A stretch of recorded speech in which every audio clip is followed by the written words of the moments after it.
Azərbaycan Milli Elmlər Akademiyasının Mərkəzi Elmi Kitabxanasında Azərbaycan Milli Mətbuatının yaranmasının 151 illiyi münasibətilə Milli Mətbuat, Dövlətçilik və Milli Dəyərlərin Keşikçisi adlı tədbir keçirilib. Əvvəlcə iştirakçılar tədbirdə nümayiş etdirilən və bugünün tarixini əks etdirən kitab sərgisinə baxış keçirib.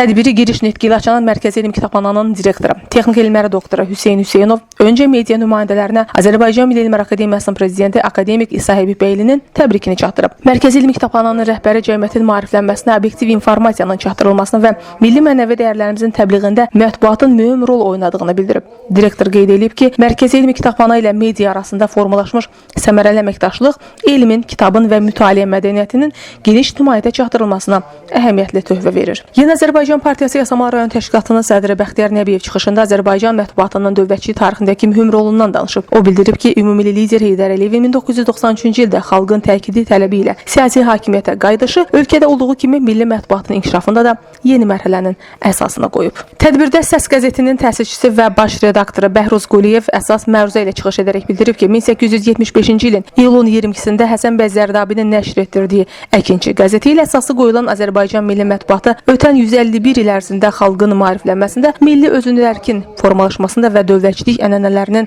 möhkəmləndirilməsində mühüm rol oynayıb. Mərkəzi Elmi Kitabxananın İctimaiyyət Əlaqələr şöbəsinin müdiri Mina İbrahimova da öz növbəsində Azərbaycan milli mətbuatının 151 illik inkişaf yolundan, onun dövlətçilik, milli mənəvi dəyərlərin qorunması və cəmiyyətin maariflənməsindəki rolundan bəhs edib. Tədbirin sonunda Milli Mətbuat Günü münasibətilə bir qrup media nümayəndəsi Yeni Azərbaycan Partiyası Yasamal rayon təşkilatının fəxri fərmanı və təşəkkürnaməsi, həmçinin Mərkəzi Elmi Kitabxananın təşəkkürnaməsi ilə təltif edilib. Daha sonra iştirakçılar Mərkəzi Elmi Kitabxananın sərgi salonunda nümayiş etdirilən daimi və tematik sərgilərlə tanış olublar. Leyli Namiq qızı Ziyaxudiyev, Fərid Həşimov, Elm TV.